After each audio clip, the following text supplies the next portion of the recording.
What are we doing in here? Okay, this is the rehearsal hall. As you can see, it's full of props. It's full of junk, all the stuff that we use for the show. This is basically everybody's home away from home, basically. We live here. There usually can be anywhere from 25 to 40 people in here at once, so we're all very crowded and very homey. I'm about to do dance rehearsal in a few minutes. Dance class and then rehearsal, so they're getting ready for that. Lucas just tore down a fence. So as you can see, he's a perfect example of how everyone has a life before they come here and after they leave here. So tear down a fence, come take dance class, do a little dance rehearsal, go home, have some dinner, clean your house. You know, that's how it works here. So this is where the magic happens.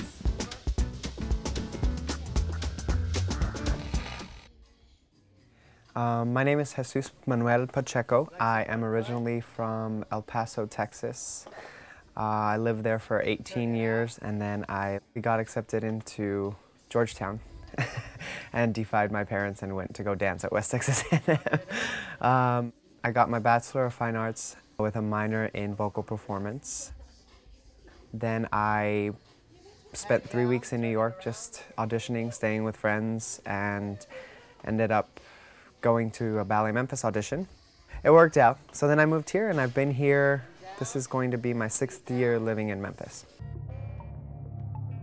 Well, I had always loved theater, and I had always loved singing. I was in the choir at church, and I did choir at school. I actually was studying to be an opera singer, and they made us take ballet class for movement and for posture and all that stuff. And finally, one of the dance teachers said, you know, you really need to try to dance. You know, I was always really flexible and kind of coordinated, but ballet was very hard for me. And I said, I don't want to dance. I want to sing. I want to be a singer. I want to be an opera singer, blah, blah, blah. And I was very stubborn about it. And she said, well, we'll see who wins in the end. And I ended up dancing professionally, which was great because it's so important to theater to be able to dance. And the better that you can do the dancing and the singing and the acting, the more marketable you are. Hand down, turn it around.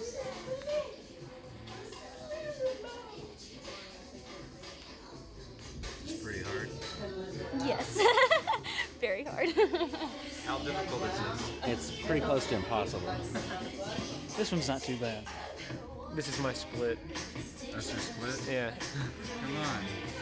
Dude, are you? No way, man. How hard is it? That's as good as you're gonna get from me right there. Come up to center. How's it going? Pretty good. This is the part they all love, I'm sure. No, the push-ups and the jumping. Oh, the push-ups and the jumping are their favorite.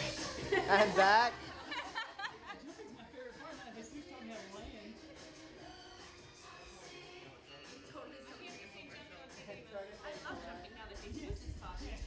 I actually didn't start dancing until I was 21, which is very, very late for anybody really to start dancing. For almost 9 years, I've just been dancing really hard. When I was in school at the university, I danced about 16, 17 hours a day. A lot of private coaching and stuff like that so that I could catch up. And then finally when I got the job with Ballet Memphis, professionally I did a lot of growing here.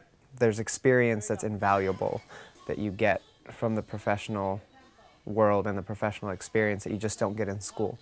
So I'm very fortunate to have been able to find a company that was small enough where I could really grow and be featured and get pushed to my limits. So I'm very grateful for that. So that's why I started dancing so late, but it worked out. So I love ballet and I love Ballet Memphis, and it's created such a home for me. But there was a part of me missing. I need to be able to sing, and I need to be able to, it's not a want, it's a need. So that's a challenge in itself, to try to find the balance. You know, with Oklahoma, for example, here, Cecilia was gracious enough to allow me to miss one of the performance weekends and put an understudy in so that I could dance with Ballet Memphis. They're very good about allowing me to perform here and be part of the two organizations, which I think is wonderful. I think arts in Memphis need that. They need to be connected somehow and to be unified. The whole of the city needs that, you know, Opera Memphis and the art galleries and Theater Memphis and Playhouse and Ballet Memphis, we all need to work together to keep art alive and keep it thriving in the city. So that's one of my challenges and one of my purposes while I'm here in Memphis is to try to bring the arts communities together so we can all work for that greater good. 5, 6, 7, it's a scandal, it's an outrage, it's a problem we must solve. We gotta start a revolution.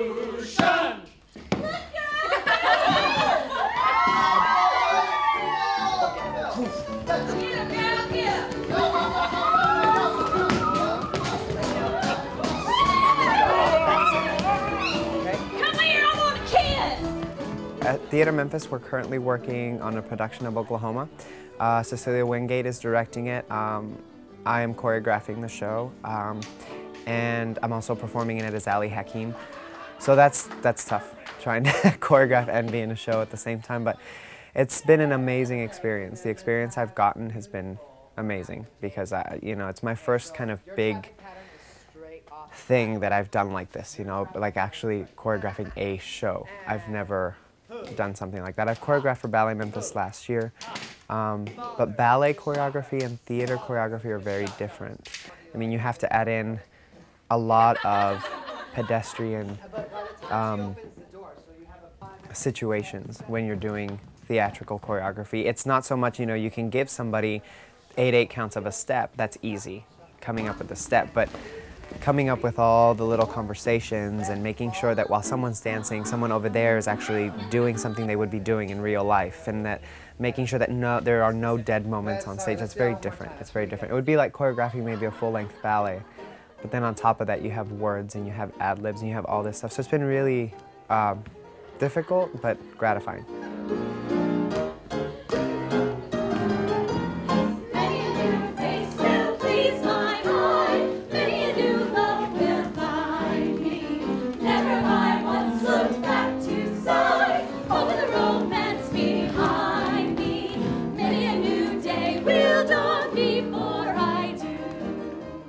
It's going to be a huge show. I think we have something like 30 cast members. We rehearse every day. Definitely one of the hardest working casts that I've seen so far at Theater Memphis. The show runs from the 22nd of August to September 14th. I think it's going to be a great run. Cecilia requested that we make it a version of Rocklahoma so that it could be this huge production, you know, just kind of blow everybody out of their seats. We cast some people that weren't necessarily the most talented dancers or had ever danced in their life, but were really willing to try. We're all working very, very hard. Cecilia and myself and all the crew back there, you know, all the stage managers, they're here all the time. We're tired, but I think it's gonna be worth it. You know, I always wanted to take dance classes. I always wanted to do theater, and I was never allowed. Culturally, because of where I live, I mean, there's a lot of Mexican influence and a lot of that machismo and stuff in my culture, and it's just not something that you typically do or that parents are really understanding about. Which is why it was such a big deal that I gave up going to a huge university to go to a smaller university and do theater and dance. That's my goal, is to one day be able to influence and to inspire. And I hope that one day somebody will hear my story and say, hey, you know what, if he did it, I can totally do it. Because I work the 3 jobs. I don't come from money at all. I still work 3 jobs. But I've persevered, and I truly believe that I have God's hand guiding me. And I just feel that there are no coincidences in life. And when you have a purpose and your life is supposed to go in a specific direction, it's like a freight train. Nothing's gonna stop it. Every day I wake up, I'm like, wow, cool. You know, this is what I'm supposed to be doing. And I hope that somebody else one day can find the confidence in my story and the inspiration to say, hey, you know what, I'm not gonna give up and I'm gonna keep trying, because that will be the most gratifying part of what I do.